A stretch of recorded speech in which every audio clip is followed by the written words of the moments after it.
right there, changing my voice. This video is about Genesis Part 3. And there's several reasons I'm going to make it under 9 minutes. Same thing with the next 4 videos or so. And also, I want you to understand the idea of the golden rule, right? It sums up the law and the prophets. It's the essence. It's the fulfillment of the law and the prophets when applied correctly. And the idea of why Christ, as a character in the story, said that it's stupid to go on about endless genealogies instead of focusing on the essence of the message. That's what he was getting at, obviously. Also, there's romantic justice to consider, and these are the things we're going to focus on. We're not going to focus on teaching you every word in the dictionary or something and all the wordplay. We're going to focus on what matters. So really quickly, in Genesis 2, they might take that video down because, people are too sensitive these days. So in Genesis 2, in verse 17, God warned him not to eat from the tree of knowledge, which is in the middle of the garden. And God said, "It is not good for man to be alone. I will make a suitable helper for him," or a helper suitable for him, right after that, the next verse. Because the Bible is very much about romantic justice and who reproduces with who and why, and whether you use the neo-colonial scale, white, Jew, LGBT supremacy, or God's scale. Very straightforward. So also, we talked about how the streams are used interchangeably with the idea of mist. We connected Genesis 2:6 to Proverbs 21:1. In the Lord's hand, the king's heart is a stream of water that he channels toward all who please him, and how they're trying to put a mist over the idea of that stream. Obviously, it's figurative. And they're trying to confuse you about who pleases God and what the order is and so on and so forth. But first and foremost, they're trying to confuse you about what you should do. Okay, so also keep in mind in Genesis 2, it says, "Then the Lord God formed man from the dust of the ground and breathed into his nostrils the breath of life. And the man became a living being." Now let's talk about Genesis 3, the fall. "Now the serpent was more crafty than any of the wild animals the Lord God had made. He said to the woman, 'Did God really say you must not eat from any tree in the garden?'" Well, let's stop here. Obviously, this has everything to do with fruit. So let's understand what the serpent is saying. The serpent represents people who are trying to cheat me, right? Certain types of whites, Jews, LGBT people, certain types of Semites, especially because of the location of the story and because of the history of colonialism, right? You know them by their fruit.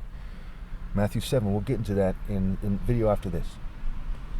So Proverbs 10:30.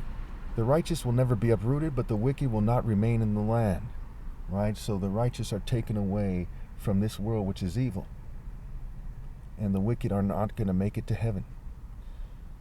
So we see in Galatians 4, there's Jerusalem with God, and there's Jerusalem of this world, which is evil. "From the mouth of the righteous comes the fruit of wisdom, but a perverse tongue will be silenced." So they're supposed to get the fruit of wisdom. They're supposed to be righteous enough to choose the fruit of wisdom and to be wise enough to choose righteousness and wisdom. "The lips of the righteous know what finds favor, but the mouth of the wicked only what is perverse." Proverbs 11:27, "Whoever seeks good finds favor, but evil comes to one who searches for it." Right? What are they supposed to look for? The fruit from the tree of life. "Those who trust in their riches will fall, but the righteous will thrive like a green leaf." Again, figurative, figurative, figurative. The righteous are being compared to a green leaf.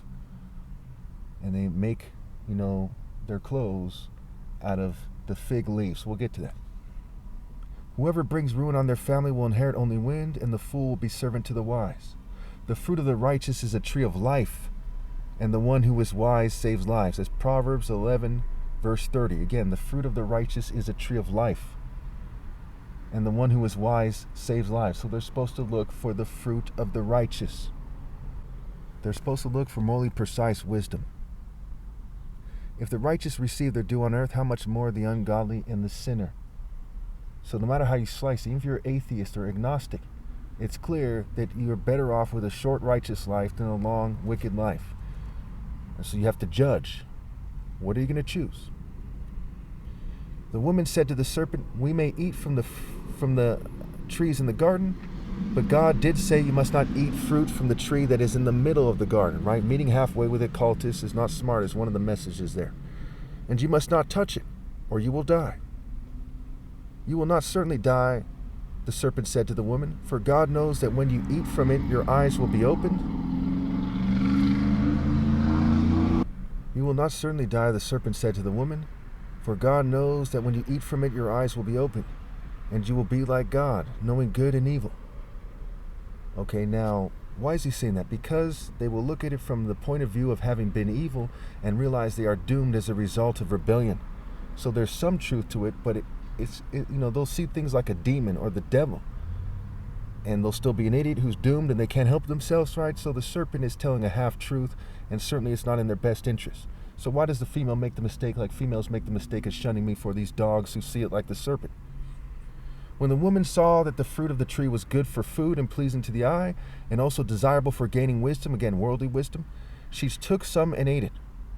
Like the Freemasons, mere presentation and worldly knowledge instead of the Spirit of God and true wisdom and a life truly worth living. She also gave some to her husband, who was with her, and he ate it. Then the eyes of both were opened, and they realized they were naked. So they sewed fig leaves together and made coverings for themselves. Again, instead of the righteous thriving like a green leaf, they're trying to, be successful using the serpent's scale and the serpent's boundaries instead of God's boundaries. And we'll get to the mark of Cain and how it connects to the mark of the beast, in the future here. So we get to Nahum 3. All your fortresses are like fig trees with their first ripe fruit. When they are shaken, the figs fall into the mouth of the eater. Look at your troops, they are weaklings. So right after he talks about figs, right after the prophet Nahum talks about figs, he says that your troops are weaklings, right? Mind, body, soul, spirit. He's not saying they're weaklings because they're not the strongest person in the world. He's saying spiritually speaking, right? When it comes to being a man, when it comes to the martial art principles, they are weaklings. The gates of your land are wide open to your enemies. Fire has consumed the bars of your gates, and the prophets say that wickedness burns like a fire. So there's true character and martial art parallels to be considered there. Draw water for the siege, strengthen your defenses, work the clay, tread the mortar, repair the brickwork. There the fire will consume you. The sword will cut you down, they will devour you like a swarm of locusts. So there the fire will consume you, the sword will cut them down. It's similar to the fate of the prostitute in Revelation, right? Fire, the sword, ruin, death, mourning, famine.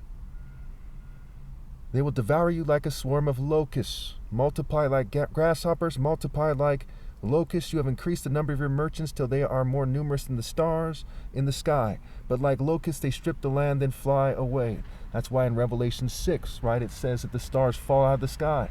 And the dragon tail sweeping 1/3 of the stars out the sky, because they're like locusts, they're like merchants. The things that they think that are celestial and divine, the things they choose, are actually just consuming their crops like locusts. Revelation 6, verse 12. I watched as he opened the sixth seal. There was a great earthquake. The sun turned black like sackcloth made of goat hair.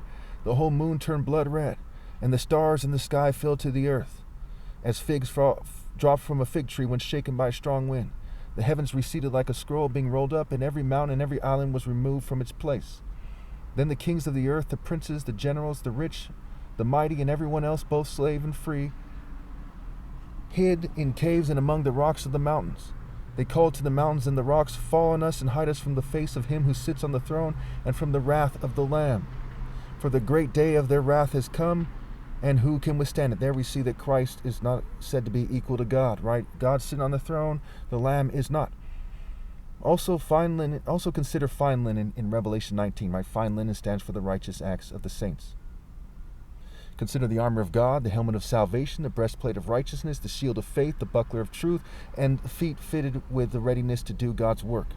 And you'll start to see how important the fig leaves are in the story. Also in Isaiah 59, the hero is said to wrap himself in zeal or passion as in a cloak. Going back to the clothes that people wear, the armor, the spiritual clothes. Then the man and his wife heard the sound of the Lord God as he was walking in the garden in the cool of the day, and they hid from the Lord God among the trees of the garden. So they're hiding among the trees. Now, in the next video, we'll finish this chapter.